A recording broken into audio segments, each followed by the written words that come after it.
this has been the most underwhelming season in recent memory. I mean, Braves were picked to be one of the World Series darlings, and just hasn't Yeah, gone I that thought way. so too. I can't find it, man. I I could know. have sworn I had a tiny violin somewhere. I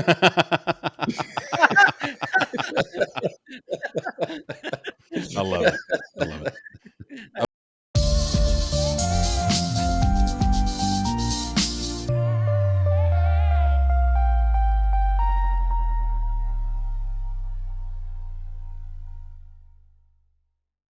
Hello, and welcome to another episode of the Make It Podcast. I'm your host, Chris Barkley.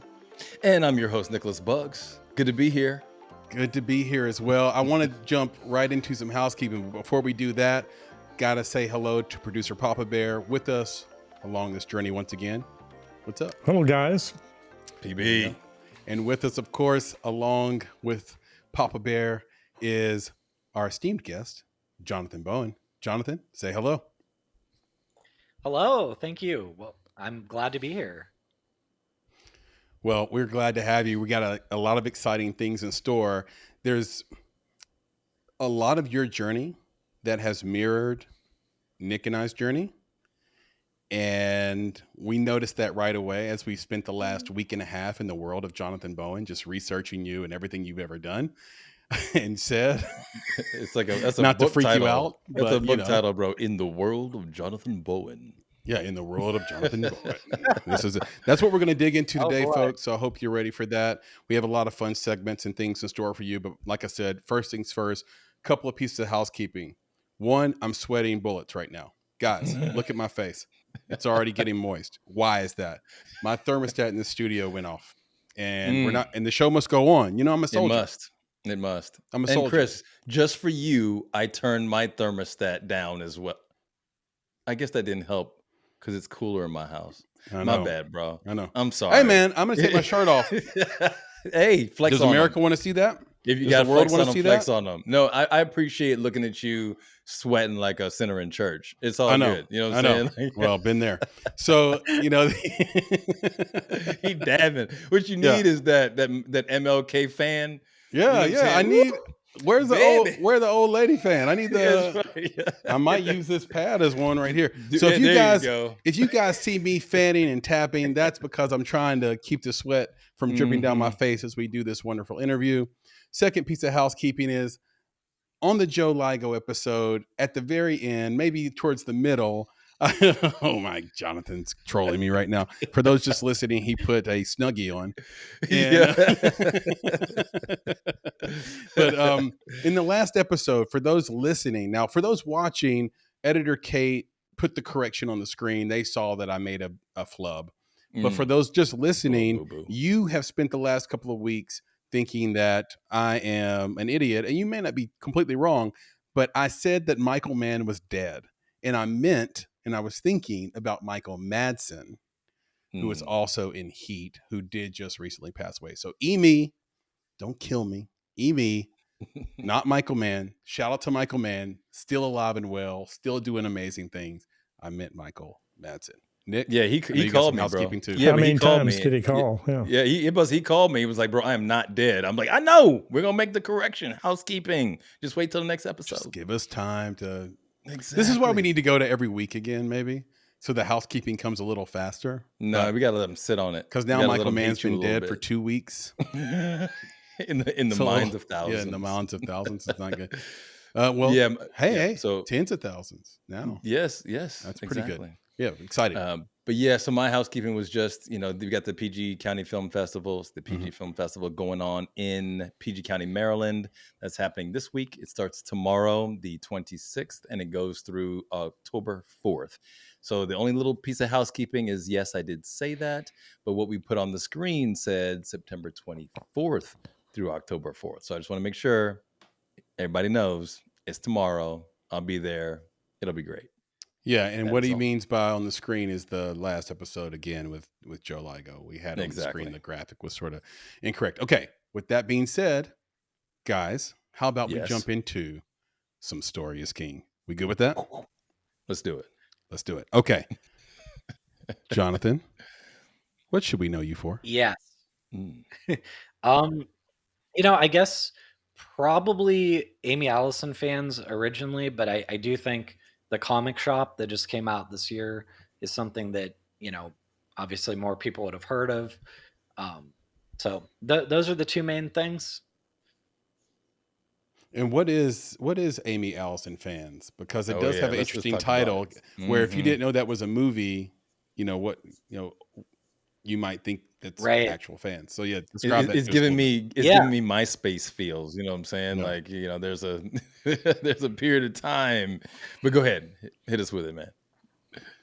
Yes, absolutely. So Amy Allison fans is the title, but it is also the title of the fan site in the movie.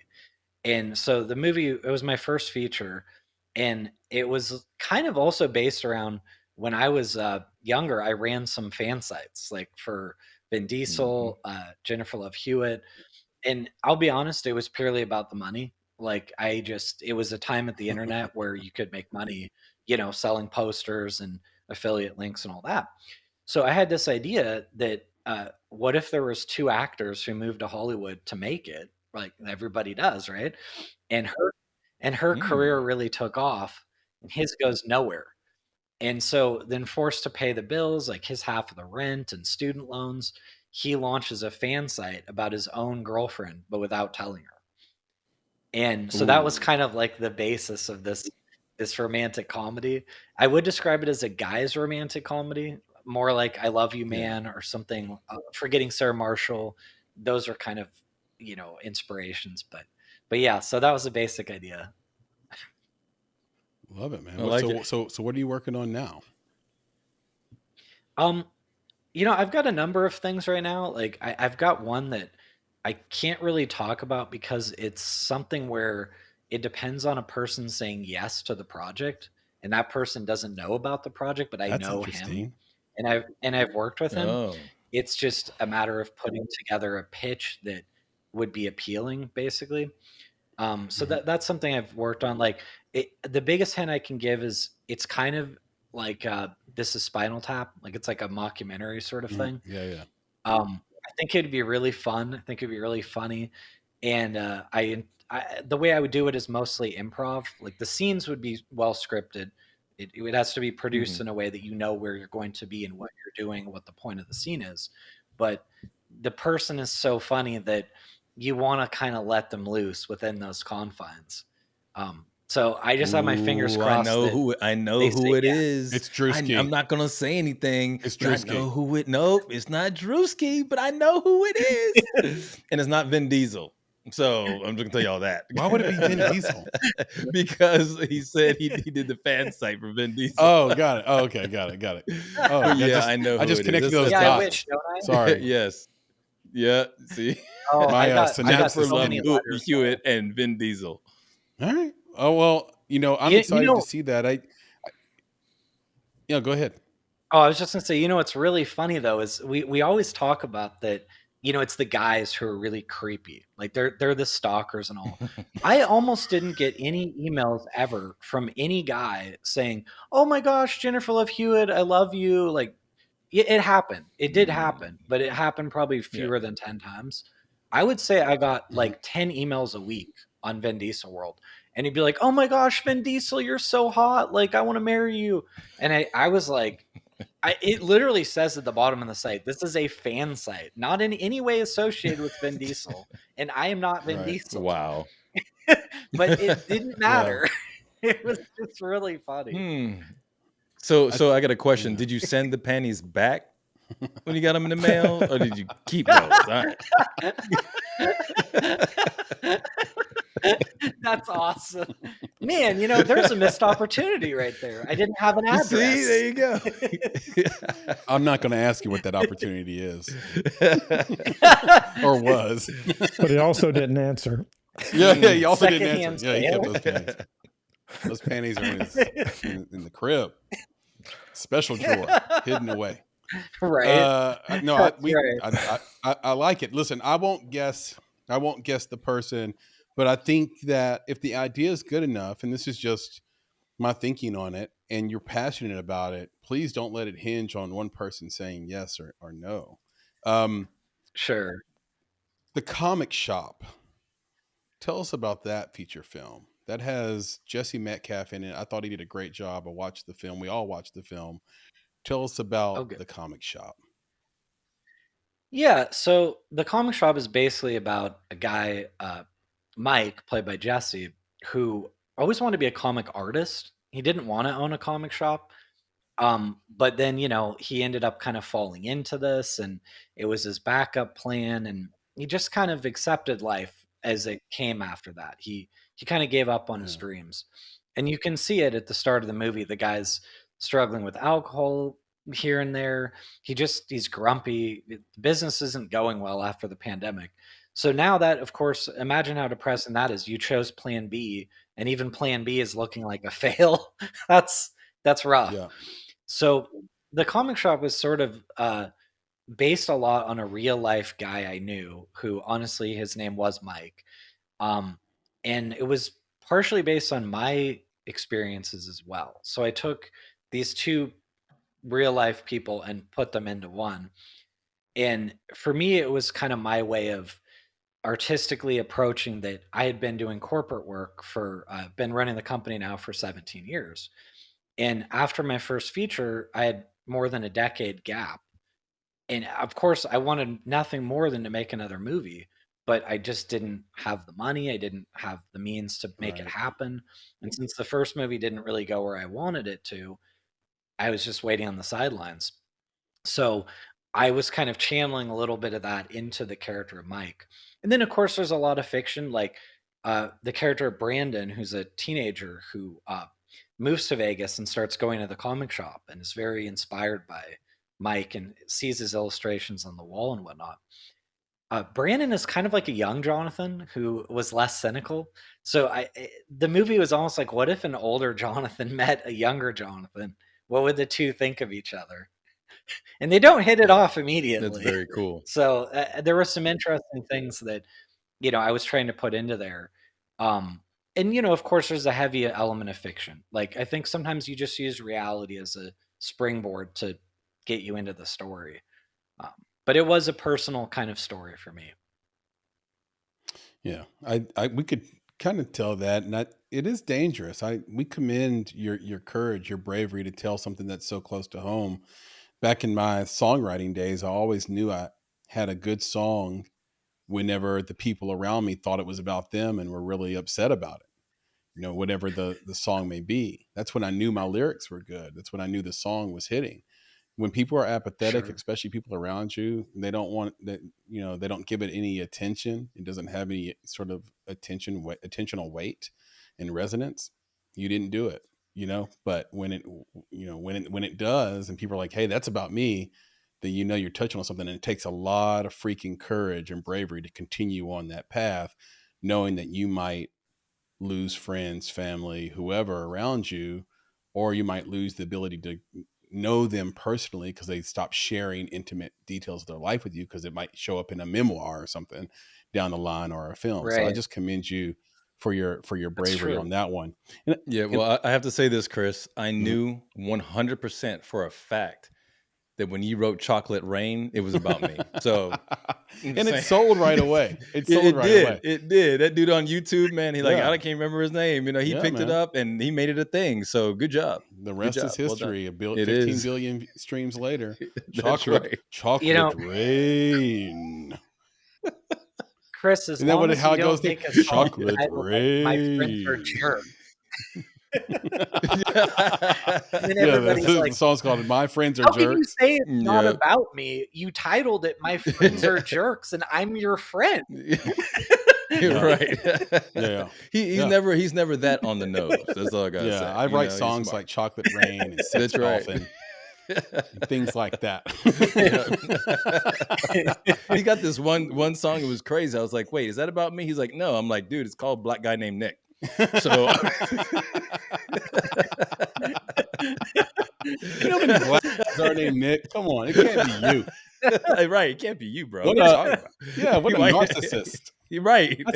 Have you noticed that in this zeitgeist right now, Nick, that everybody sees a behavior they don't like and they're like, classic narcissism. Yeah.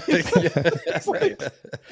I didn't know this many people had psychology degrees. What's going on? Everybody's got the DMV, just, Papa Bear, in their back pocket now. Everybody's just walking around with the DMV-4 now. No, Classic it's the most narcissism. popular, diagnosis now. Yeah, let's just diagnose them on the spot for the one comment they made. Classic passive aggressive, narcissistic behavior. Yep. Anyway, anywho, back to Jonathan. I do want to just explain to the audience too. Just you mentioned that gap between features, and just to let them know, sort of what you were doing in between to sustain that was JLB Media Productions, right? Where you're shooting things for companies and brands all over the world. Yeah. So our company, it started with a very cute idea that we were going to be in LA and I was going to be like L director on, all these corporate videos with nice budgets, and there'd be a small cast, small crew, very creative. And then we realized that like no one really wanted to pay for that. They really just wanted like, little tour videos. Like, so like say senior living tours or apartments, commercial real estate, things like that. And so our clients kind of drove us to being a nationwide company, because as we got more senior living companies, they said, well, we've got 48 different properties in 17 states. And you don't say no to money or clients. So you figure out a way. Correct. So gradually we built a system where we like built a network of videographers all over the US, like in small towns, major cities, backup options, all these. And that way we could offer the same price to a company, regardless if they're shooting in New York City or Bakersfield, California, or wherever else. And they like that consistency. They like to say, this is what this is going to cost. The quality is going to be standardized by the same company. We don't also have to go find 15, 20 production companies. We just find one and then have them do it all. So that kind of became our niche. But it's not something exciting, like I don't talk to my friends about it. The extent that I would mention it is, if it was something like, oh, we had a record year last year, like, lots of money, yay. And then we started talking about video games because nobody wants to hear about the details of senior living videos or, whatever else we do. And we've done some other, like we've done some cool videos here and there. Fantasy Flight Games. We did some like basically animated videos for a Marvel game, a Star Wars game, I think a Game of Thrones thing, even if I remember right. But then some of the other stuff you think is going to be so cool ends up being so lame. Like there was some sort of thing where I had to sign an NDA, and it was like for some defense contractor, and it was like like a fighter jet. And I'm thinking like, oh, this is going to be awesome. We're going to have this whole video and we're going to get to see all the cool systems and all. No, it was like, here's a joystick. You pull up on it, the plane goes one way. You go down, it goes the other. And I'm like, any 8-year-old at the flight sim knows that. Like, how do I have to sign an NDA for this? I couldn't believe it. So, they it's didn't show you the weaponry. No, they did not. Yeah, exactly. None of the cool stuff at all. which is why you go and make a feature again, because you get that itch, that desire to make something creative beyond what brands want to do. And there's so many limitations when you do that brand work. Nick and I have so many friends that run production companies that do that. And, if the CEO isn't on the same page as his own marketing and creative team, you got to start completely over from the beginning. It can get absolutely pretty wild, even with the money. And then the sort of negotiating back and forth on what the money should be. Once that sort of happens, it can be a drag, and it can certainly make you want to go back into the creative realm. Speaking of creative, absolutely. Was there a moment, or is there a moment that you can think of, Jonathan, where you just knew, boom, I want to be a creative. I want to live the filmmaker life? Yeah, I'll tell you that moment. I'm sorry if I could just this one little story. I think you guys will laugh. Please, we had this corporate video. Like I was super excited about this because I finally got to actually write a script. They told me they wanted it funny, and I felt like this is cool. This is why corporate maybe could be fulfilling sometimes. So I write the script, and I thought it was very respectful. They said that it was too edgy because somebody had a tattoo, which I don't know how that's Ooh. really that Oh, edgy. not a tattoo. And yeah, so they take the script, they completely neutered it. They took all the comedy out. It wasn't funny at all. And then when we go to cast it, I gave them 3 options for actor and 3 for actress. And I said, I strongly recommend number 1 on actor. The other 2 are much weaker candidates. I'm just being honest. And then the 2 actresses, I was like, I would really recommend 1. 2 is still pretty good. I think 3 is, I'd rather not. They chose number 3 on both of them. And then when we finish this thing, they're like absolutely shocked that the video didn't turn out better. And I'm like, well, I'm a DGA director and I'm here giving you advice and you didn't take it. I don't feel sorry for you at all. Like, you listen to the expert or you get what you get, I guess. And it was just like, that was the last creative thing I ever like that. I basically decided, I told my top employee, I said, no more. Outsource the script writing to somebody else. I'm not interested. I'd rather pay somebody to do it than deal with that. So as far as your question goes, I did have that lightning moment, and you guys will laugh, but it was 1997. It was February 1st specifically. And I went to see Star Wars Special Edition. And I have to say, I wasn't that excited about it, really. I mean, all the kids in class were talking about it, so I felt like I should go see it. And then we get there at like 2 p.m. It's completely sold out until 10:30. That's baffling to me because everyone has this movie on VHS at home, right? So you're thinking, okay. So I pleaded with my mom and I said, it's Saturday. Is there any way we can see this thing at 10:30? And I don't know. Somehow I got her to agree and my dad to agree. That still amazes me. And so we go there to the screening and everybody's like dressed up and they've got lightsabers. And at first, you're thinking like, oh my gosh, what a bunch of nerds, right? But that was only my initial thought. My second thought was more like, wow, there's this much passion for a 20-year-old movie. I mean, that's amazing. Like, somebody made this movie and it mattered that much to this many people that I couldn't get a ticket for 8 hours and then they're all dressed up. Yeah. And so then when the lights went down and they cheered every moment, like the main title, R2's first appearance, or, whatever, seeing Chewbacca. And it kind of gave me goosebumps because I just thought, like, this is what I want to do. Like, I want to do something that like could connect with an audience like that. And we all know we're not going to get to Star Wars level. That's not it. But the lightning rod was that's amazing that you can make something that matters to other people like that. So that was kind of the impetus, I guess. And he keeps, and Jonathan keeps saying the lightning rod. I was just thinking he was going to say it was the lightsaber. The lightsaber moment. The lightsaber. Yeah, the lightsaber moment. That's good. Wait, and Chris, you know I'm prepared, right? You know I'm prepared. I'm just gonna reach over here. Yeah, let's do it. Okay, so for those listening, Nick is reaching over. He's revealing something to the camera as we speak. That's right. It's a slow reveal, and here it is. It is a Lego-based lightsaber in bonsai green. Wow. Lego light. That's cool. Wow. I don't think I knew that. He's stroking it. That's right. And here's the thing: you don't know it existed. As I move it through my hands, you don't know that it existed because this is of my own creation, my friend. There is no set. You cannot get this anywhere else. But that is here. Cool. That's right. I love it. That's right. So Nick is a Lego master builder, by the way. If you didn't know, that is the so audience cool. And for you, Jonathan.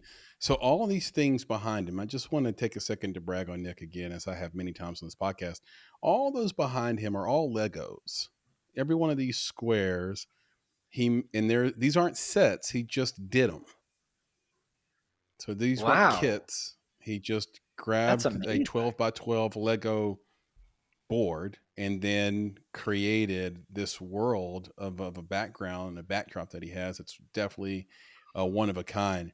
Speaking of that feeling, by the way, Jonathan, it's super cool. I was at the Nashville Film Festival this past week, and there was a documentary called Opryland USA, A Circle Broken. And I'm telling you guys, I have never, ever been in a documentary screening with an audience that engaged. And it was that Star Wars moment you had. Like it was like people were screaming at the screen, booing people on the screen, clapping. It was so visceral. And the reason why is because Opryland was a theme park that meant a lot to Nashvillians before Nashville became the Nashville it is today. And, you know, like, and for those that don't know, I'm sitting here in beautiful Nashville, Tennessee. And it basically was torn down and replaced by a mall, literally like the song says, right? Like, you don't know what you got till it's gone. Who sang that, PB?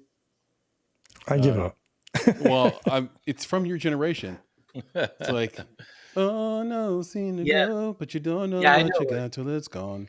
Tear down That's Paradise. not his generation. Tear down Paradise to put up a parking lot. Put up a parking lot. Yeah, it is his generation. It's been remade 1,000 times. Yeah. It's I know the generation. song. I just so don't anyway, know. they literally tore down Paradise to put up a parking lot, a giant parking lot in a mall. It's kind of ridiculous. So if you haven't seen it or heard of it, check out Opryland USA, A Circle Broken. Came out this year, 2025. I don't even know if you can watch it right now, but totally relate to that moment you just described. Last thing, let's end the segment on this. What's a piece of advice you live by? A piece of advice I live by, I guess, honestly, it would probably be something like, to thine own self be true. You want to put it a little bit less nicely than be like, don't take from anybody. I just kind of really believe that there's always going to be people out there who don't like you, don't like what you do. It doesn't matter what you do. Like, that's just the nature of it. So you have to like really be yourself, I guess, and not in a corny way, but as in present the version of yourself that's most you, not the one that you think that most people will be most amenable to. It's not really your job to censor yourself for them. They can deal with it. Yeah, and I noticed that was the theme of the film, the comic shop. Each person should follow their own unique path. It was repeated, you know, in the film, and I think that aligns perfectly with your own thinking. Nick, can we do some audience polls, please? Well, let's do it. I enjoy the audience polls because I enjoy hearing from them. Oh, hearing from our people. That's the most important thing. Yeah. Shout out to the subscribers. By the way, exactly. For those on YouTube, subscribe, like, share. Those on Apple Podcasts, Amazon, Spotify, iHeart, all those places listening, 5-star review, please. And follow the show as well. And find us over here at YouTube. That's right. And when you get here, subscribe to the channel. Go ahead, Nick. Look at that. Subscribe. That's a thing that you should do. All right. So this one is interesting. I like this poll. So how do you usually discover new indie films? All right. And the options are film festivals, social media buzz, streaming services, and YouTube critics. Okay.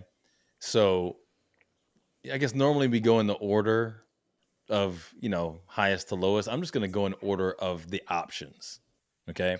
So film festivals, 12%. It's interesting. It's kind of low considering that's where I know I see a lot of indie films. Yep. Same. All right. The next one, which is a little bit higher, social media buzz at 14%, but still low. Okay. Now we're actually going to hit streaming services, 4%. And that's no shocker, right? Because we know they're not promoting indie films as much as they are some of these blockbusters, right? Yeah. So where do we go next? We go to YouTube critics at 70%. 70? 70. Wow. 70%. Now here it's interesting, right? Because they say YouTube critics. And I wonder if that's really true, Chris, or if it's more about YouTube, right? Just in general, if they really looked at it and said, well, I hear about these films on YouTube, and here's why. And Jonathan, you can jump in on this as well. I don't know a lot of critics who critique indie films. So I feel like the audience was more drawn to, well, I find them on YouTube through channels they currently watch, right? And then people will mention them through those channels. But it was interesting. We're looking at a poll. How do you usually discover new indie films? 70%, 70, said YouTube critics. And I think the other thing could be that they're also discovering indie films alongside of the discovery of the new studio films and theatrical releases that are coming out, right? So you have someone who has a review show, and those are a dime a dozen on YouTube, right? And they're reviewing one battle after another with the new PTA film that comes out this weekend. And the next film they review after that happens to be an indie film. And then they discovered it in the watching of the stuff that actually drew them to the channel. Right. So it could be a combination of both. That's actually really cool. Jonathan, what are your thoughts? I mean, it is so interesting to me because I often realize like how bubbled I am in some ways. Like the way I hear about things is usually industry sources like Deadline, Variety. I probably follow a lot of kind of off the beaten path social media sources that might be mentioning something, something like A Strange Darling. My friends, they would not, to this day, they wouldn't have heard of that. They have no idea what that is. But for me, I was really excited because I knew a bunch of people that in my web who were talking about it and were like, oh, this movie's like one of the best small movies of the year. And so like, my wife and I couldn't wait to go see it in theaters. But there's 8 people in the theater. So obviously I can figure out that I'm not most audiences, We should it's a good point, and we should rerun this poll in November, Nick, please, because I think that this is the season where indie films get talked about around award season. Yeah, it could be. And here's something that you mentioned, Chris, that I actually didn't think of, that I think is actually a really good marketing ploy.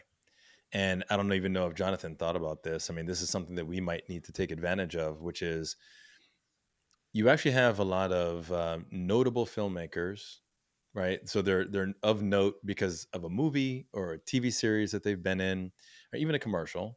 And then they do an independent film because they want to be grounded, right? Or they have relationships with the filmmakers and they want to support them, right?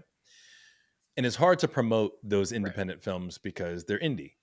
However, coupling the promotion of the popular thing with the indie thing might be the way to go, right? An independent filmmaker will always promote their thing. Maybe they shouldn't be promoting just their thing. Maybe they should actually be promoting the thing that their star was in first. And then when you swipe to that next page, indie film pops up. Yeah, couple. Hey, man, I think we always talk about coupling and uncoupling. I think we just found and coupling, that's right. We bundling just found and unbundling. Bundling and unbundling. I think we just found a new way to bundle. So, Jonathan, if you didn't think about that before, I think bundling might be one of the best marketing ploys ever. Yeah, I agree. Yeah. I mean, we were certainly hoping that that all the rumors about John Tucker Must Die too. We were obviously really hoping that was something that went ahead, because that could only help our project. At least that's right. Collateral damage or whatever. Well, we do that with directors, right? Like if you follow the playbook on how to build up a director right before they do their first feature, it's by putting together a bunch of content around their journey as a director. And so what you do is you try to get the audience to buy into their vision as a human being and as a creative. And then when they finally announce their project, those people that have been following you all along, hopefully 8 to 12 months in advance, they now feel like they're a part of it. Like they contributed to that creative's ability to make the thing they're about to make. And you just have to have a lot of faith in the process. I shared a marketing plan like that recently with a director that me and Nick have worked with before, and it terrified him, right? Like he was like, that means I'll actually be getting attention, and I don't know if I want that.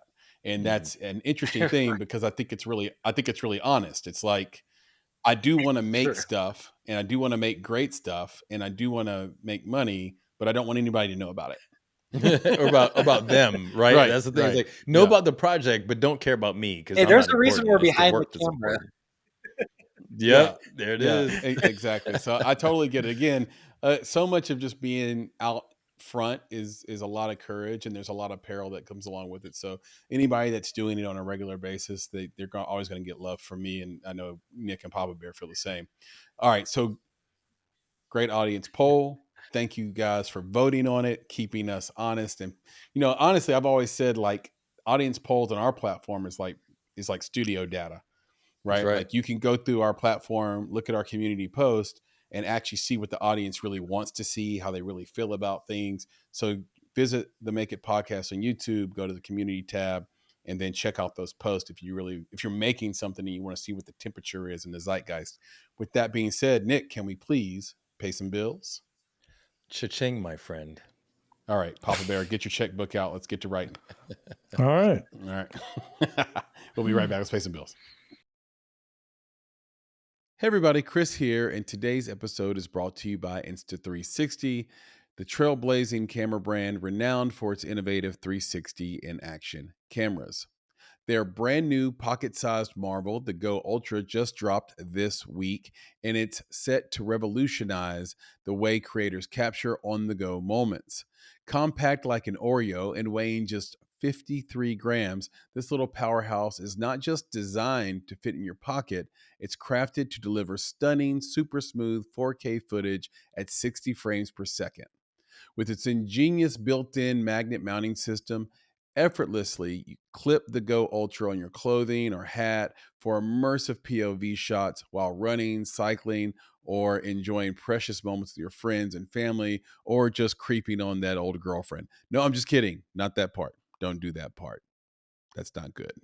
Plus, attach it to any magnetic surface, from street signs to bike frames, to seize unique angles in a flash. Thanks to its upgraded 1/1.28 sensor, the camera captures breathtaking images day and night.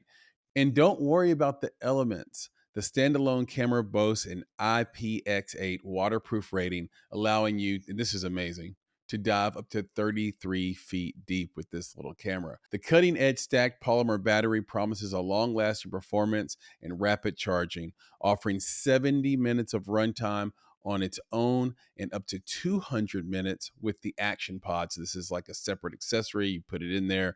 It's kind of cool. It makes it feel like a click and shoot. And that action pod will give you 200 minutes of shooting. Need a quick boost? A mere 12 minutes charge gets you from 0 to 80%. So this is a fast charging camera. So in 12 minutes, you can go from 0% to 80% and back to shooting. So it's perfect for doing these shoots where it might be, a longer shoot, your battery dies. Hey, you're up, back and running again in just 12, 15 minutes. Go grab yourself a cup of coffee and you're good to go. Use the action pod to remotely control your camera. So this is that accessory I was talking about a minute ago, that action pod that the camera sits in. You can use it as a remote control, so you can post this camera up somewhere else and start filming remotely. It unlocks endless creative possibilities, right? Check this out. Did you lose your camera? It's tiny. It's the size of an Oreo. No problem. You can track it using Apple's Find My. That's pretty cool. And here's a special treat for all of our esteemed viewers and listeners. With your purchase of the Insta360 Go Ultra, you can snag a free set of sticky tabs, perfect for mounting your camera to everything from winter jackets to backpacks. Here's what you need to do. Visit insta360.com and enter the promo code MAKEIT, MAKEIT, make it, and that is good for the first 30 purchases only. All right, so visit Insta360, get your free set of sticky tabs by entering the promo code MAKEIT at checkout for the first 30 purchases only. At this point, everybody knows that podcasting isn't just talking into a mic. No, Make It is actually a small business. So we know firsthand that you wear a million hats and still show up for your team. Why not let our sponsor today, Gusto, help take some of that load off, especially when it comes to payroll, benefits, compliance, all those things that drive you crazy and weigh you down as a business owner, okay? Gusto is online payroll and benefits software built for small businesses. It's all-in-one, remote-friendly, and incredibly easy to use, so you can pay, hire, onboard, and support your team from anywhere. It's quick and simple to switch to Gusto. Just transfer your existing data and get up and running fast. Plus, you don't pay a cent until you run your first payroll. How great is that? Gusto is the #1 payroll software according to G2 for fall 2025 and is trusted by over 400,000 businesses. Try Gusto today at gusto.com/make it and get 3 months free when you run your first payroll. It's a pretty good deal. That's 3 months free of payroll at gusto.com/make it. One more time, gusto.com/make it. And now back to the show. And we're back. And that means it is time for some Filmmaker Q&A. For everyone that's hung with us, watching this right now, film lovers, filmmakers, this is the segment for you where we dig in deep on Jonathan's filmmaking journey and tactics and techniques. Nick, take it away. Ooh, tactics and techniques. I like the alliteration there. TNT. That's right, TNT. Boom. So, all right. So we're talking. I want to make sure everybody knows we're talking about the comic shop. Okay, we want to put that out there. That's the latest and greatest from Mr. Jonathan Bowen. So the comic shop, great film. I'm hoping people get to see it on all sorts of different platforms. If not now, sooner than later. But I watched it and I enjoyed it.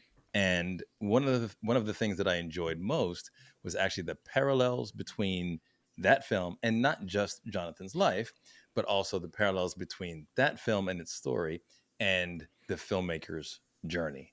Mm-hmm. So I want to talk about the parallels between the comic shop and the filmmaker's journey. So I'm going to start it with this first one. So the independent comic shop sells niche titles and local artists' work, while the franchise shop down the street dominates with what? Marvel, DC, these manga juggernauts, right? Foot traffic naturally favors the franchise. Naturally. In filmmaking, independent filmmakers create personal, original stories while studios dominate the box office and streaming platforms with massive marketing budgets and global franchises. IP. True, right? IP. So my question is, how can you make your story feel as must-see as a studio release without having the same marketing machine?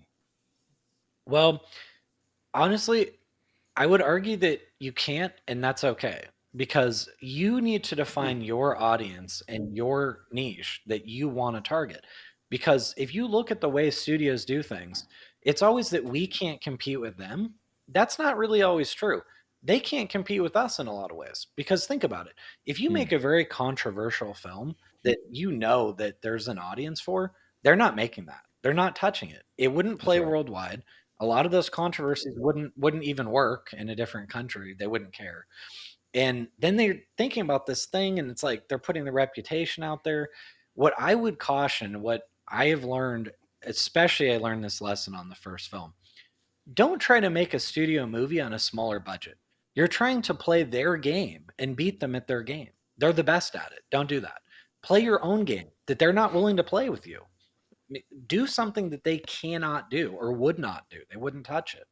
That's the only way you can win, because then you have your audience that is like, look, I don't want to see Air Bud Returns. By the way, that was announced. I'm not joking about that. What is going on here? And he doesn't have thumbs. Right?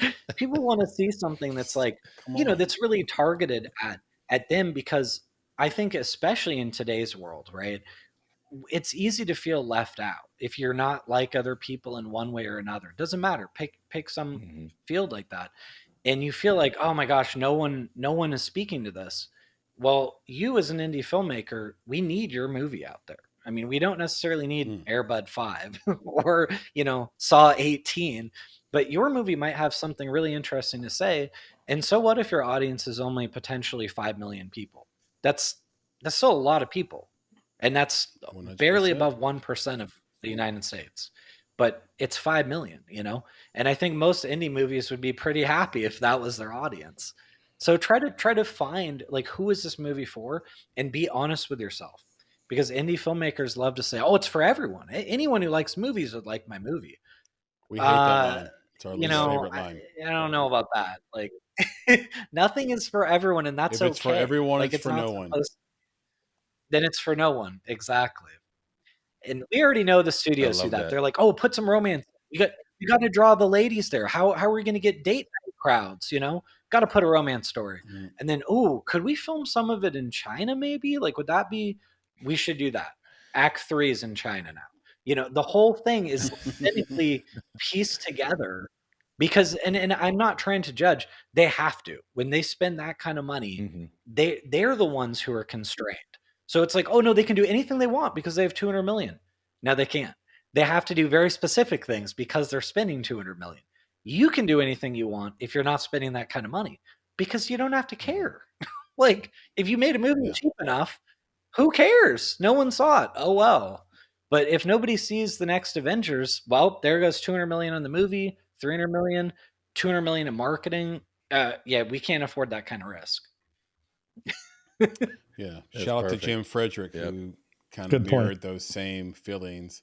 He was a marketer his whole life for some of the biggest films in Hollywood history over the last 30 years. And the stress is through the roof.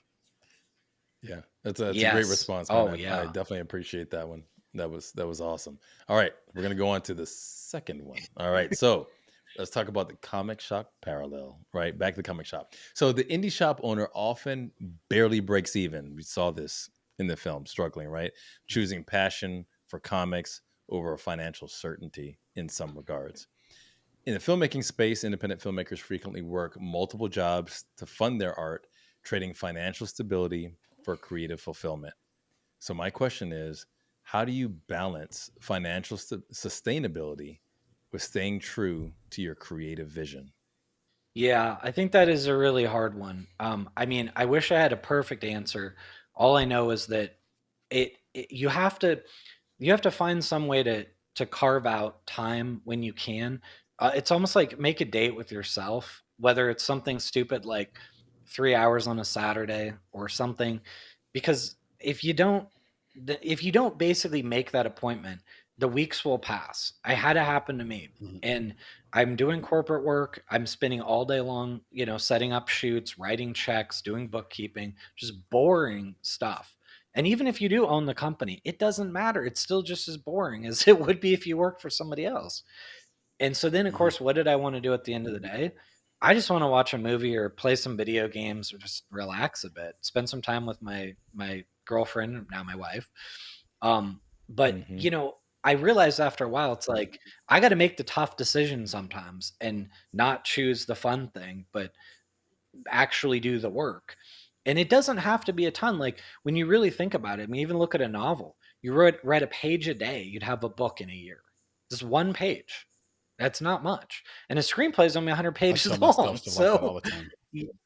you know, so that's what I would say is, like, don't let the fire die, because you'll find that it has effects, like the effects that it has on Mike. I put that in, personally speaking, because I noticed it happening to me, where I just kind of felt listless and I didn't know when I would get another chance. So, let's go to the brewery and get a few drinks. And, pretty soon you might have had a couple too many. I realized that I was doing that because I didn't feel a sense of control, and that I just, like, what's the point? I might as well just have drinks. I can't go make another movie. But that wasn't the right attitude. The right attitude is always to, put in the work and know that, like, tomorrow will come, but you can always do something to make tomorrow better, even if it's just writing. Like, that is giving yourself a chance still, at the least, and keeping those creative muscles going. I love that, like giving yourself grace, and giving yourself space Yeah. to be creative, as opposed to getting bogged down in what isn't. Like you're saying, is focus on what could be. It's Yeah, awesome. and apologies to interject here, Nate, but it just reminded me of Priscilla Wise. Shout out to Priscilla Wise, a writer, producer, and the Wise Method. Write 5 minutes a day. Just That's start right. there Right. and see if you can build on it. But It's if you true. even never build on it, you wrote 5 minutes a day, and at some point, it's like you said, Jonathan, it'll equal a screenplay. or a novel or whatever it is you're trying to do. Continue, and please. honestly, sorry, I was just gonna say I absolutely swear by free writes. Like, and make it like that. Your grade school teachers might have said this, but you can literally write in the free write, I have nothing to say today. This is stupid. I just told myself I would do it, and I can't think of anything. And trust me, as you keep on doing this, somehow something will click, and you'll be like, I mean, wait a minute, unless, oh, that could be an interesting. And you'll start to find that you will get little strands of ideas. The other thing is that the daily writing is so important because your brain works in the background. So to give you an idea of like half my year, I go swim basically about half the year in Vegas. And when I say swim, I usually float in the pool. I just like to be in the pool. That's my thinking time. Because if I did the work time last night, when I'm in the pool, my brain has had all of that time to be piecing together puzzles I couldn't solve. And so when I get out of the pool, I'm now ready to go commit those things to paper. And it's like this virtuous cycle of if you're always in front of the computer saying it's work time, it's hard to get the work done a lot of the times. A lot of the good thinking happens away from the computer, and then you go to the computer to put those ideas down. It's like taking a shower. Everybody knows you have your best ideas in the shower, bro. Come on, man. Best ideas are in the shower, and you're stuck. And it's crazy because you're stuck, right? You're like, man, I got to write this down. What do I write it on? So yeah, I'm totally with you. I think keep a pen in the shower. Is awesome. Yeah. I ain't gonna tell you. Why I gotta tell you? Why I gotta tell you about my business? You know what I'm saying? Why I gotta tell you? Keep a Sharpie in there. You write it on the Sharpie. That's right. Tile on the wall. I do it in the glass. Actually, Papa Bear, not a bad idea. He retiles because if you use the non-permanent marker, you got the water right there. Just spray it right there and start over. Spray it off. That's right. Yep. No, everybody has a whiteboard. Everybody has one. It's in your shower. No, the whiteboard exists on your mirror. On your mirror, that's the thing, or on the glass of your shower. Yeah, we use the mirror. If you have a glass enclosure. Maybe he's got a mirror in his shower. Or a mirror in your shower so you can watch yourself bathe. I don't know why you would have that, Papa Bear. Again, Papa Bear oversharing his situation. Right. He's an oversharer. I get my best ideas on long walks. So yeah, me too. That's where I have my good time. I like it. I appreciate it. All right. So the next one. All right. So this is about building a loyal base. And this is really cool because the comic shop, right? The indie shop thrives when it becomes more than a store, when it feels like a community hub where fans belong. Independent filmmakers can build loyal fan bases when they create more than films. They create conversations, connections, and belonging. So my question to you, Jonathan, is beyond the screen, how are you working to cultivate a sense of belonging for your audience? Oh, that's brutal. I mean, I'll be honest. I don't think I'm really that good at that. And I think part of it is because my ideas and interests are kind of all over the board. And I don't really want to make like one type of movie. I do have I have a stealth Instagram account I will not reveal that I'm building an audience for a future movie. And it won't be the next one. It might not be the one after. But the idea is to build a sense of community there, because not just of like having your built-in base when you actually make the movie, but because these are the exact people who will like the movie. And I've really enjoyed sharing in that community of like-minded people, at least with this specific thing. We might actually not have as much in common on other things, but that's why I keep the Instagram very focused to that specific thing. So I do think you're right. I think that if you're going to be an indie filmmaker building an audience, which is really powerful, then you want to be able to engage them in ways that you think like if these are like-minded people. But I don't think that in today's society, like I just don't think it's a good idea to be posting like, let's say, really controversial things, because you're going to find that a lot of people agree with you on one thing, and then some of them don't on something else. And people, I'm telling you, I just had it happen twice last week. They're quick to delete you if they disagree on one thing. So I would say by engaging, like bring them into your life as a human being more. Like people enjoy seeing those things, like you going and doing something fun, you taking a trip. It doesn't have to be all filmmaking. It can be letting people into your life. And then, when it comes down to it, sharing your process and things like that, keeping it positive. Because I think so much social media has become fairly negative, and it's built to divide slightly, Okay. Yeah, I like that. But I love the idea. And one of the things I really love about it is that you're taking one part of yourself and putting that on social, right? Because that part of yourself is geared towards the next thing you're making. And I think that's okay, right? I think that's Right. still authentic in that space. You don't need to bring all the other pieces of you along for the ride. And it's funny because, and I'm going to have to do this, but I was having the conversation with my wife about, Chris, we talk about these voices that I do from time to time. Yep, you do voices. And this is true. yeah, but it's crazy. Anyway, so I was telling her, I was like, it's just weird how, like, there's this one voice that I do that I think that Chris loves, but when I get into it, I just get into it. Yeah. And I realized, and this is the first time I just talked to her, I said, I don't understand why it comes so naturally to me. And what you start to realize is that these little avenues that you go into are just different personas. And that's why it feels natural. And it's okay to just dive into that persona and let it flow, because just that niche part of you can reach a whole other audience. They don't need to have all the other stuff, but if they enjoy that piece, why not? Why not let that thread live in its own space? So I actually do love the idea of you taking that separate part. It doesn't have to be everything and all of you, just that part. And if that attracts people to what you're doing, it's perfect. It's been fun, actually. Like, I've been able to grow the following. Like, I guess I had 0 at the end of June. I only got 5 like-minded friends, including my wife, to be original followers. And I think I'm at 133 now, which sounds small, but it's also like, that's the hardest, is right when you start. And it was 100 like 2 weeks ago. So it does tend to grow. And it's something where it's like, I knew when I started it, I didn't need immediate gratification. Like, I was like, this is a years long project. Like, I probably won't make this movie for 4 years. So let's say that I only have 5,000 people 4 years from now. That's still my initial grassroots group. It's not nothing, and us indie filmmakers, we've got to be thinking ahead.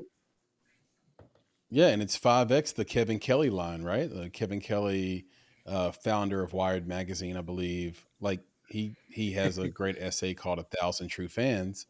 And he posits that in the future, in the attention economy, where even a real estate agent needs to also be a content creator or whatever, you need 1,000 true fans. And if you have 1,000 people that will buy your stuff or support you at any given time for the things you create, you can have a very good life. And he, in the essay, I encourage everybody to look up 1,000 True Fans by Kevin Kelly. In the essay, it breaks down the math. Like, you'll be a 6-figure person if 1,000 people buy everything you sell and create. And he defines a true fan. A true fan is someone who finds out you're releasing something and immediately goes and buys it. They don't need to be convinced, right? Yeah.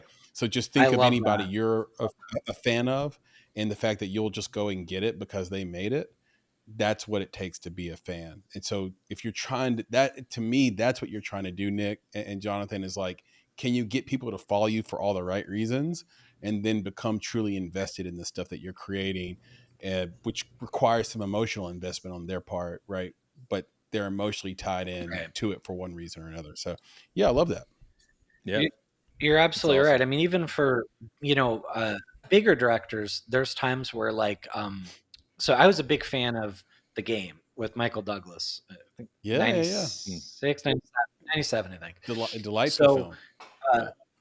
Yeah, and so I got to be honest, when the first trailers came out for Fight Club, I thought it looked terrible. I mean, this was not good marketing.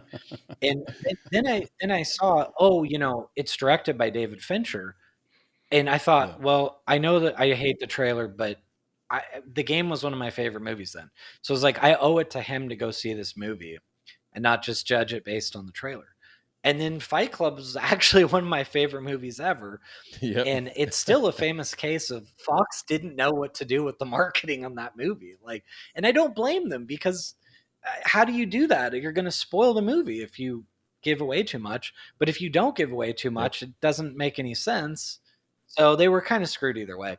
But that's a good example of where, like, I look at certain directors, and much smaller directors, by the way, too, that wouldn't be household names, and I get excited by what they're doing next. Well, let's say Weapons, right?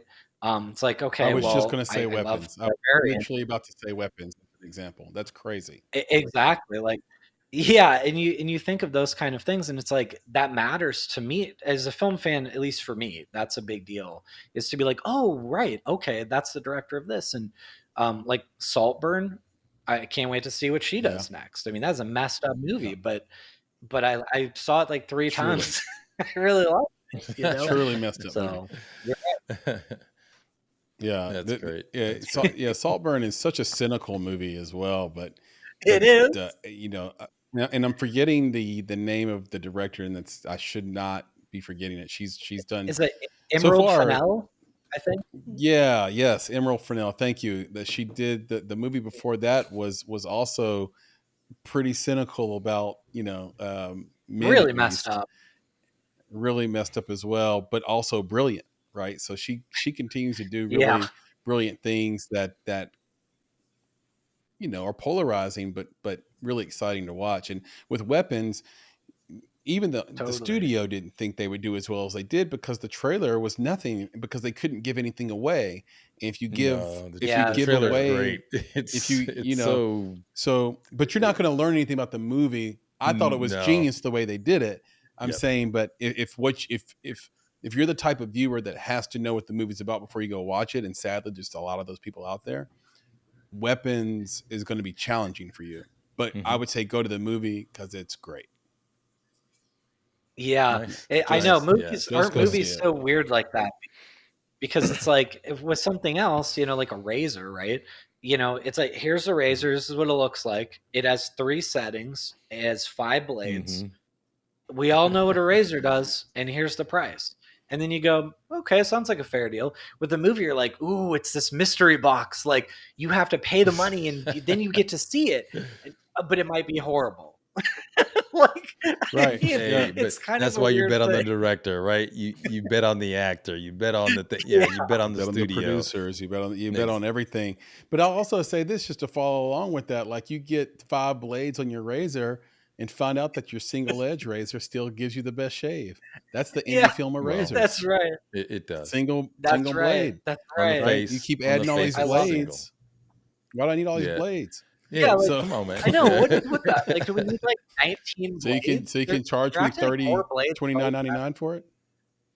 Yeah. I imagine that there's make a it world better, where Jonathan. we just did, like, one big blade, and then you barely move it. You put it there and you go, and it's just all gone. It just, like, that's it. You just move down an inch and your whole beard's gone. Yeah, the whole thing's gone. That's where we're headed. In 2050 PB, there'll be a razor by Gillette that'll have 30 blades. 30 blades. You just put it right on your face, and you move down an inch, and your whole face is gone. No, you don't even move it. You don't even move it. Just leave it on your face. You got to justify that price increase, you know? Yeah, exactly. Yeah. We're only all right, guys. $1 per blade. Yep. You got one more? I got last one. One more. Let's do it. All right. So this is going to be about legacy and local impact, which I know is very important to all of us here. So on the comic shop side, the franchise shop may dominate sales, but the independent shop has the power to shape the local culture, fostering young artists, curating voices, and inspiring future fans. The filmmaker parallel of that is that independent filmmakers may not always reach global charts, but they can spark movements, shift perspectives, and change lives in their communities. So my question is, what impact do you, Jonathan, want your films to have on your local community beyond just entertainment? Yeah, absolutely. Well, I mean, so if it's okay, I see local community as us as indie filmmakers, but also my city as far as Vegas goes. Yep. And I know this sounds funny. Even my wife kind of like thinks this is weird, but I kind of want to be a Vegas filmmaker. Like I sort of already was thinking that before Comic Shop, but I want that to be part of my persona, is that my movies are set in Vegas, and because it's kind of unique, and they're not The Hangover though. Like with Comic Shop, I want to show that most of us, like locals, we don't go to the Strip very much. I mean, I'll go for a Golden Knights game, I'll go for a show, but we're not like hanging out and living on the Strip. So I want to kind of show like the real world that's beyond the tourist corridor. And then I really hoped that if I did have a goal with the Comic Shop, I wanted people to see it and realize, especially at a key age range, I don't want to limit it, but call it 35 to like 55, that, you know, you're not too old to switch gears and pursue what you really want to do. You know, that quote where it's, you're never too old to become what you might have been. I'm probably butchered it, but it's something like that. And that's what I wanted people to see. So one of the people who had me on a podcast twice, he was making a career transition, like as he saw the Comic Shop, and he said that it meant something to him. Like he could feel that, and it was inspirational. That's what really makes me happy. Like I want somebody out there. Most people are just, it's entertainment. They watch it. They like it. Okay, that's fine. They move on. But there's those people who are at the exact right minute to see a movie like this, and remember that, you know, I did have other dreams, and I should chase those dreams. That doesn't mean throw away your good job and your income. I'm not saying that. Right. I'm saying don't give up on ideas and passions that are important to you, because that's what keeps you really alive. I love that, man. Beautiful. That's perfect. And I love the fact that it's both of those communities. It's your local physical community in Vegas, but also it speaks to, I'd say there's 3 communities, but it speaks to the second one, which is the independent filmmaker, and just, you know, making things that they're impassioned about, that they want to make for themselves, but also that broader community of people who have always had some sort of passion other than their day job. And you're telling them, hey, it's never too late. Get after it. Yeah, absolutely. Especially in today's world. And, you know, if somebody was the comic artist thing, so interesting. Like you can see behind me, there's a couple covers of Technoman. Well, that was so interesting. So the guy I hired to do the Technoman covers for the movie quit his job as an assistant manager at Walmart to pursue comic illustrating full time, like just around the same time that I was hiring him. And he was also about Mike's age.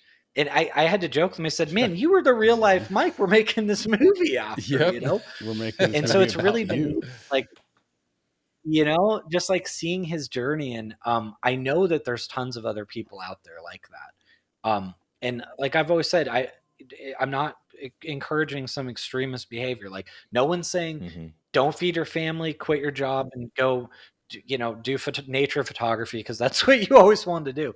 All I'm saying is make room for it in your life, even if it's just a little bit, because you never know when your passion could turn into your career. I love that. Perfect. Man. And just for the people listening, behind him are a few covers of the comic book that shows up in his film, The Comic Shop, back behind his head on the wall. And they're beautiful. They look great. For those obviously watching it, you saw that, you know what's up. And I like the idea of you trying to be your own John Hughes, right? Like, you know, he did everything in Chicago. So you're going to do everything in Vegas and just make a name for yourself shooting stuff in Vegas. I think that works great, man. And produce where you are. Nick, thank you for another fantastic and enlightening Filmmaker Q&A. Mon plaisir. Whatever he just said. Whatever he just. Hey, Papa Bear, are you ready for some things we should know? I am ready. One of the things we should know is the quote that Jonathan just made about never too old to become what you might have been was from novelist George Eliot. Bang Biscuit. There it is. Oh, and by the way, came to me, Joni Mitchell sang the song. Joni Mitchell. Yeah. Yeah, that song. Taking down Paradise to put up a parking lot. Anyway, go ahead. Yeah. So, shout out to Joni Mitchell. Was wait, did the Chainsmokers redo that? A lot of people have redone it. A lot. Probably a lot. Probably a lot. Yeah. Because it continues to be true, Nick. Like we continue to do it. does. Like we continue to not learn the lesson of the song as a society.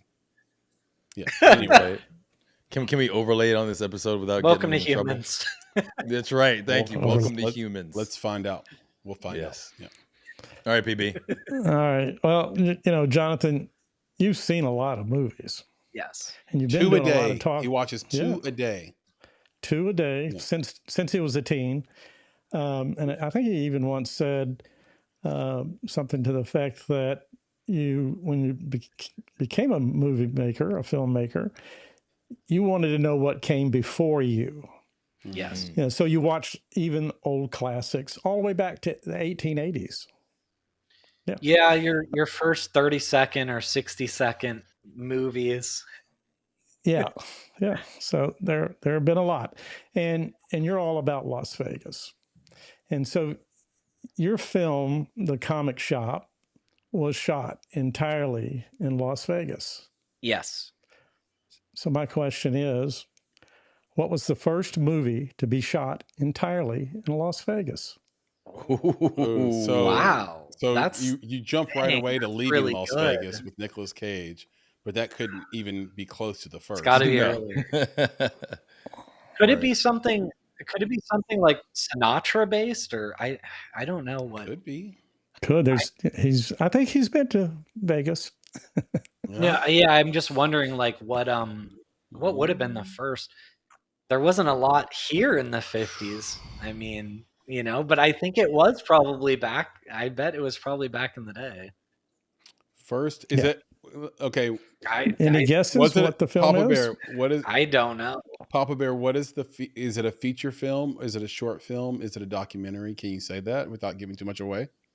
Sure. I mean, it's a feature film. Okay, it's a feature. That narrows it down. Love it. It's a Charlie Chaplin film. Ooh. Shot entirely in Vegas. Vegas. Charlie Chaplin was out there doing his thing. And I don't know the name of it, but Las Vegas.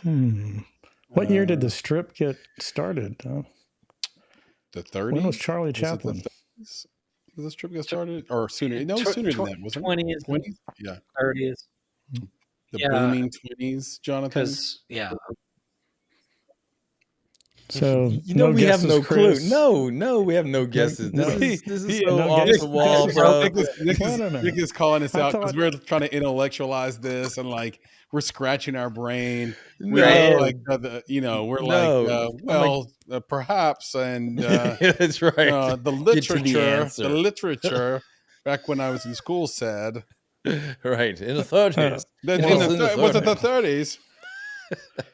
When was it, PB? What is this movie? Could it have been 1914? Like every answer is. Wait, Chris. What is this?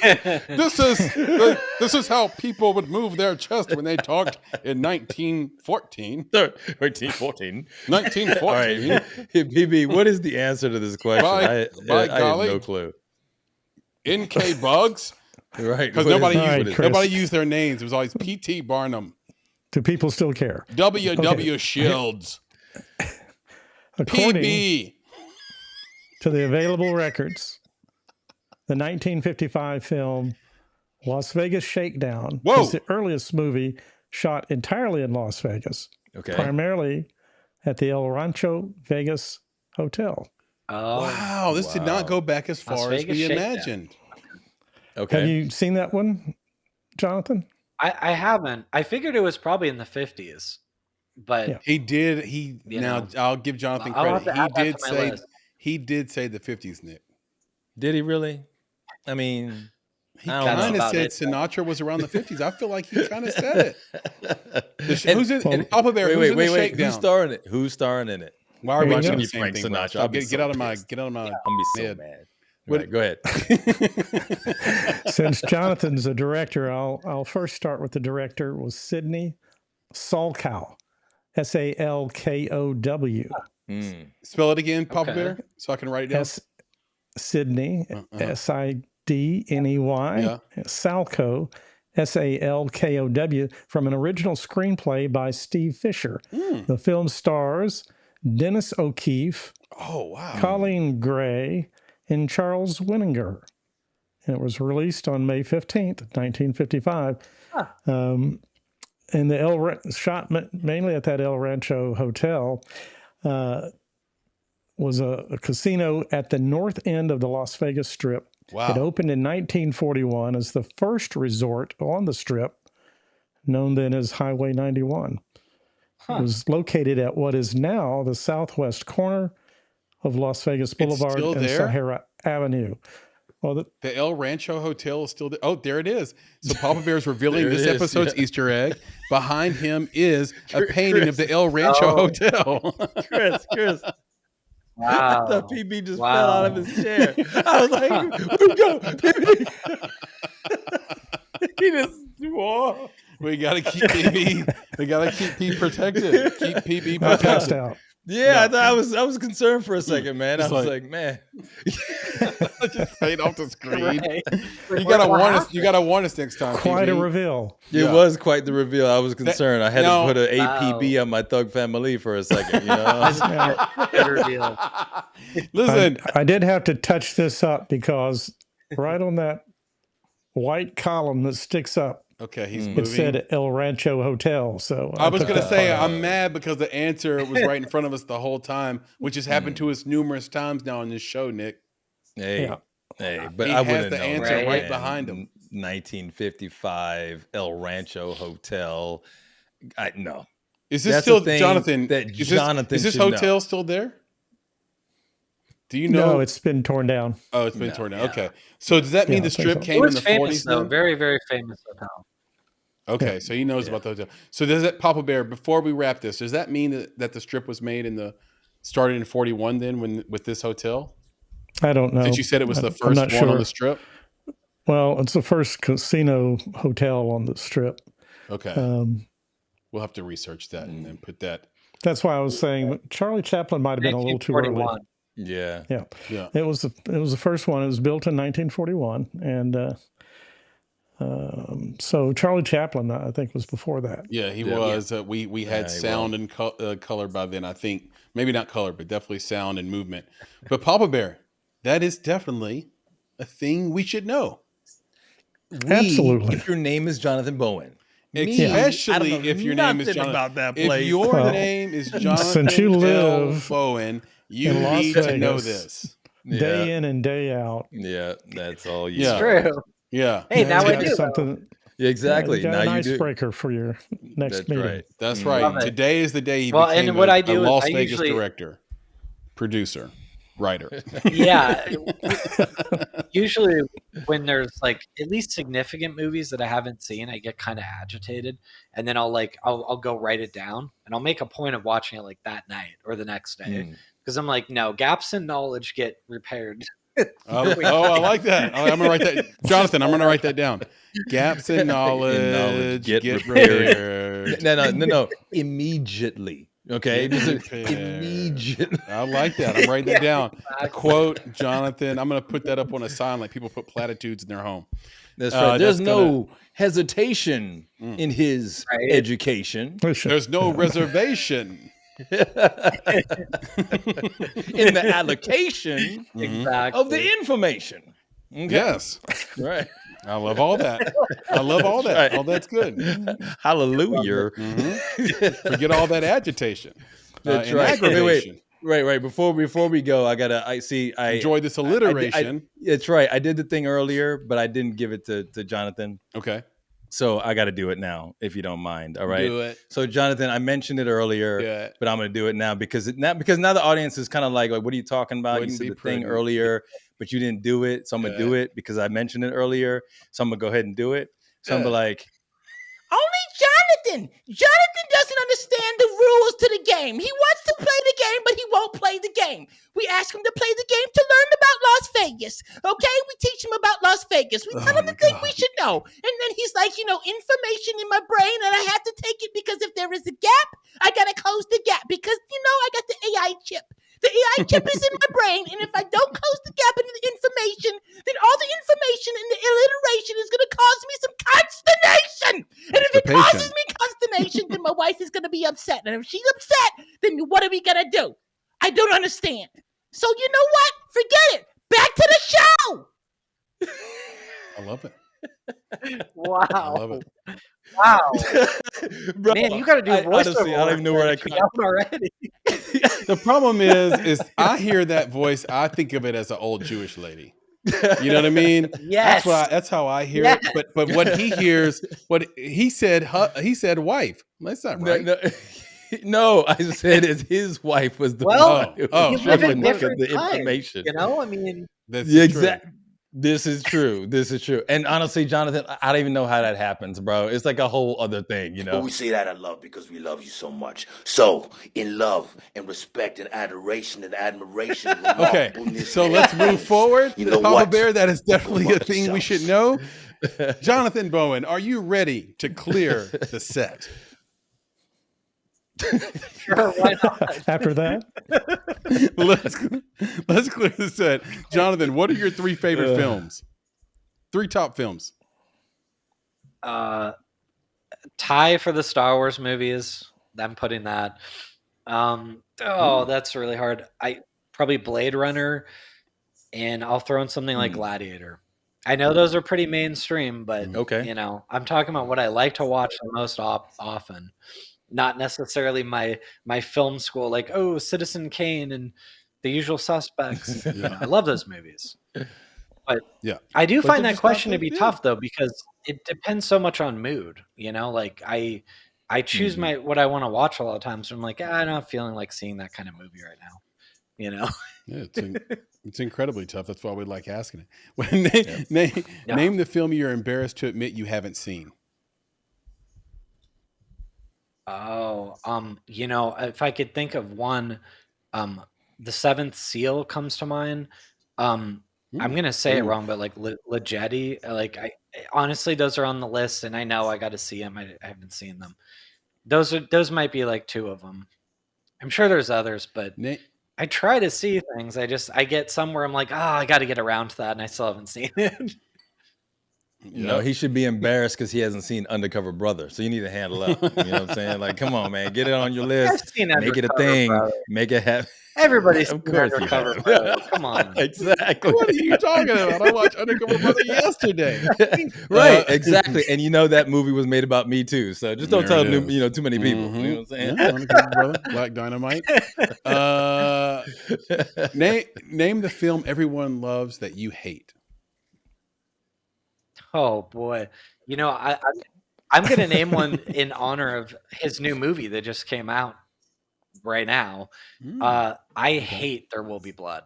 I think it's terrible. I've seen it twice. I think it's one of the worst movies I've ever seen. I'm sorry, I just hate that movie. I tried. I watched it a second time. I was glued to the screen. All I saw is this long, boring, pointless thing where someone beats someone at the end of it, and I did laugh. I mean, as soon as it ends, I was laughing. I've abandoned my boy! I was just like, that's it? All right. But I'd be honest, I'm not on the same wavelength as him. Like, I couldn't make it through Phantom Thread, and I pretty much vowed I'm not watching another PTA movie. I don't like it. Like, I think they're all boring. So it's not a Daniel Day-Lewis thing. It's a PTA thing for you. I love Daniel Day-Lewis. He's an amazing actor. But it's just, I couldn't. It's like, let's thread the needle for the next 20 minutes. And I'm like, this is a troll job. This has to be a troll job. Like, they're doing something intentionally boring so that the critics can go, well, you don't have the sophistication to understand. Yeah, I do. I majored in philosophy. I take an IQ test next to you, but I don't find it really fascinating to watch 20 minutes of a dress being sewn. Sorry. Nope. All good. These are deep-seated feelings. That's right. Yeah, What's your favorite cheat day meal? Oh man. I probably would be boring and say pizza, but I would say like loaded with good stuff, you know, like onions, green peppers, pepperoncinis, 4 or 5 meats. You know, it's got to be like a real feast there. Right, where that triangle's going to bend over. It's got so much stuff on it you can't even hold it out or erect. Yeah. Pause. It just falls right off. Like all the toppings fall off right onto your plate. You need a fork to finish it. It's got so much stuff on it, right? There you go. Oh, totally. And you eat it over another slice so that when it falls. Yeah, but I'm just struggling. And Chris was like, "Man, it's just so much. You just can't hold it erect." You I'm can't like, hold it erect. You It's can't. too. You just It's can't. too. It's too It's heavy. too much. It's too much. It's too much. You got to do the It's- pizza sandwich. Yeah. Pizza Pizza little pizza. Well, there's a sandwich, deep, bro. There's Pizza a. sandwich. I need to remember the name of the company, but there's a company I ordered deep dish pizzas from that you could order from Chicago, and they're like 12-inch or like pause, but they're personal and they're delicious, man. You can just freeze them, put them in the oven. Terrible for you, but definitely a great cheat day meal. All right, so Jonathan, But they're not limp. no, they're okay. Of the various ones he owned, his favorite was So okay, so Editor Kate, please remove that. You can we don't need that. Maybe you can bleep Just that. delete. Nick believes that don't YouTube like it. YouTube AI can figure out the difference between It doesn't the like name and YouTube doesn't like it. No, I don't think that's YouTube true. doesn't like it. I think your theory is false. Okay, so anyway, moving on, Jonathan, you can drink from the Stanley Cup after another Golden Knights championship, or you can win an Oscar. Which one? Yeah, I'm going to take the Stanley Cup. I don't care what the Oscars have to say. Wow! I'm sorry. Boom! Boom! I had a feeling. You've just been blacklisted. I mean, this is the same group of people who awarded Crash Best Picture. Like, that is the most ham-fisted. It's terribly written. Like, it's literally like, let me come in and say, racism is bad. Maybe if we're all different, but we take what? Like, you could have some level of nuance, some level of storytelling. Like, that's just baffling. It's one of those ones that does get questioned for movie of the year. But I will say, I don't get it. I was a young parent when I watched that. I watched it in the theater, and when the little girl ran out in front of that bullet, I cried. That doesn't make it movie of the year. Look, I'm not saying I cried a lot of stuff. I'm not saying it's the worst movie ever made. I'm just saying it's like, dude, it's supposed to be the best movie of the year. And it was like, I felt that it was emotionally manipulative in some ways, but not in a way that worked for me because I just named a scene where it was emotionally manipulative. Yeah, exactly. Yep. And look, but we all want to like, we all like awards and things like that. But I mean, honestly, some of my favorite movies were never considered for awards. It's hard for me to value that too much. Would it be really cool? Sure. You'd be lying if you said it wouldn't be. It's an industry of your peers, and they've decided the work. But if you know anything about Oscar campaigning, you know a little bit about how tough it is to win if you don't have a large financial backing and a studio pushing that movie. Yeah. Well, last year was a great example of that with Anora. 3 times the marketing as the film budget. Listen, guys, the fact that Coming to America did not win an Oscar. Yeah. It's just, what are these? Oh, yeah. That's all I got to say. What are we doing? Come on, man. I know. What are we doing? I won't say the whole quote, but you guys know it. Like, I was just quoting my wife that last night. So it was like, good morning. And then, that part, love that part. It's so funny. Yes. Like, that's fair. You're in America now. Welcome to America. That's right. Yes. I love it. I love that, man. All right. So last question as we clear the set, gentlemen. Let's do it. Would you rather die broke and creatively fulfilled or live rich with a song left unsung? Oh, definitely die broke. Like, you can't, what are you going to do with the money when you're gone? I mean, like, if it's all about my filmography. If you could, I don't have kids and I'm not going to. So you're right. For me, that maybe makes that or anybody you care about. Anybody you care about. He's like, it's my stuff, bro. Like, what? It's my stuff. I can't take you with me. You can't take your marbles with you, right, bro? That's what we always say. You can't take. I tell that to investors, Jonathan. I say you can't take your marbles with you. Do something great in the world. No, it's true. I mean, I get that too, where it's like, oh well, if you make another movie, I mean, what, you might just lose the money. I'm like, well, I might, but it's just money. I'd never lose the movie. Like that, you guys talked about this before, that when you have a movie, it can never be taken away from you. Like your name, like as director, is right there forever. there's very few things in the world like that. Like, you can lose your job, you can lose your house, you can lose your car. But once you've finished a movie and put it out into the world, no one can ever take that away from you. That's pretty powerful. That's exactly right. I love that answer. Jonathan, I've loved this conversation. I know I speak for Papa Bear and Nick when I say that. You've been incredibly generous with your time and forthright in all your answers. Can you tell the people where they can watch your films, see your work, find you and follow you on social media and all the things? Yeah, so I do have a website at directorbowen.com. My last name is Bowen. And then I also keep it simple. I'm Director Bowen on Instagram as well. So as far as the comic shop goes, right now it's pretty much on all the free platforms.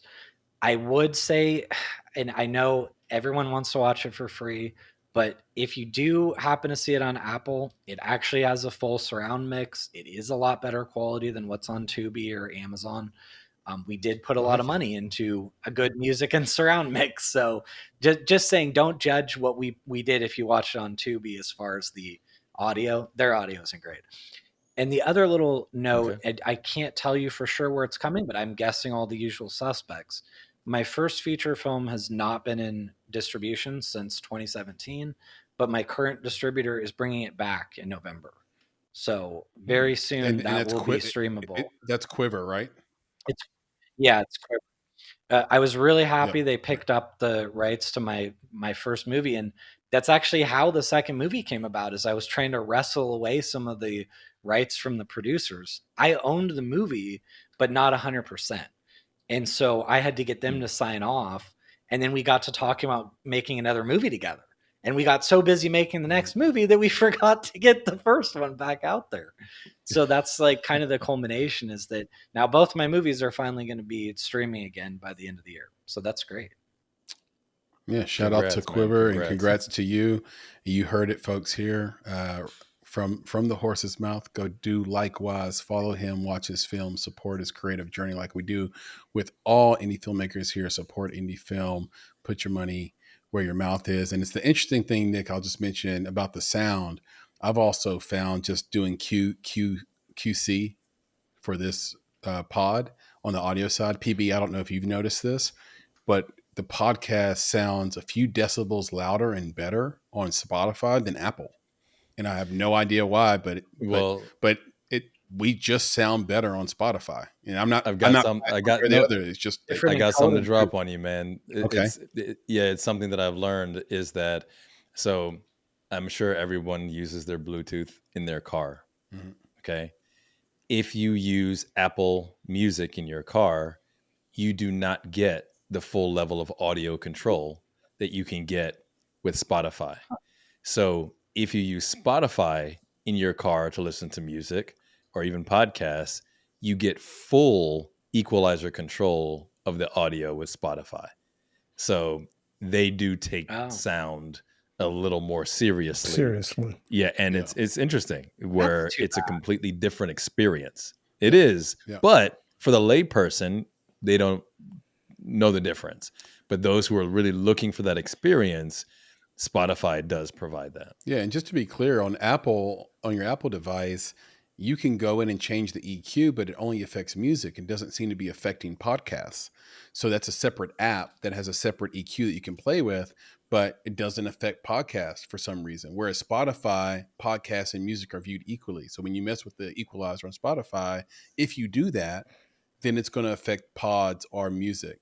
But here's the deal. I didn't mess with the equalizer on either. I just played them and it just plays a little more louder, crisper on Spotify, whatever it is. So anyway, point is that sound thing is real depending on where you watch a film or where you listen to a podcast or watch it, whatever. With that, Jonathan, I have to leave you. We'll have to leave you the way we end every podcast, which is, what does it mean to you to make it? Honestly, I'm going to have a funny answer on this that is different than a lot of people might say. To me, to make it is just to be able to make the work that I want to make. And it doesn't mean that Hollywood recognizes me or that people are throwing money at my next project. It means that I can truly go out, make a small budget indie film the way that I want to make it, and be happy and feel that I, as an artist, accomplished what I want to do. And it may sound funny, but that's my version of making it. Yeah, here. We like it. It's beautiful. We love that answer. And the thing we love about this segment, the Make It segment, is that there are no wrong answers as long as you answer honestly. And that's the goal, is just for you to give it to us the way it is. And we love that. So we appreciate you, brother. Those that are watching us on YouTube, you already know about our channel, but do you know about us on social media? Maybe not. We're on Instagram, TikTok, Facebook, and X. You can find us at _Make It Podcast. Go follow us there. Send us DMs, any critiques you might have, any love you want to share. We respond to 100% of comments across all platforms. Again, that's _Make It Podcast. If you're listening to this on Apple or Spotify, you've already given us 5 stars, given us a review, followed us, whatever it may be. Come on over to YouTube. It's actually the #1 podcasting platform in the world right now with over 60% market share. People don't know that. So come on over to YouTube, search for The Make It Podcast. The in that is actually important. So The Make It Podcast will be the first thing that comes up. Come subscribe. It's so much more than the show. It's an entire platform. We have lots of different types of videos, shorts, clips, like I mentioned earlier in the show, a community section for this as well, trailers. We're going to have short films. We're going to have so much in store for the platform. So just keep following us once and subscribing to us. Once you get there, it will definitely be worth your time and energy. And with that, Nick, can you please leave us with the Credo? Of course, my friend, we shall do the thing. But before we do the thing, I got to say again, thank you, Jonathan L. Bowen, for joining us on this episode of the Make It Podcast. We appreciate you, dude. Like, this is awesome. Your answers to all the questions were awesome and authentic. Thank you so much for having me. I really love to be awesome, here. Dude. We appreciate you, Chris and PB. You know, you just two great guys. You know, ebony and ivory. And with that, I gotta say to our filmmaking friends, our family, our fans, and our followers out there, be better, be creative, be engaged. And thank you for listening. Nick, Papa Bear, see you soon. Yeah, guys. See you next time. Jonathan, Yes, sir. Thanks again, brother. Appreciate you, man. Yeah, appreciate you, dude. Peace. Thank you. Later.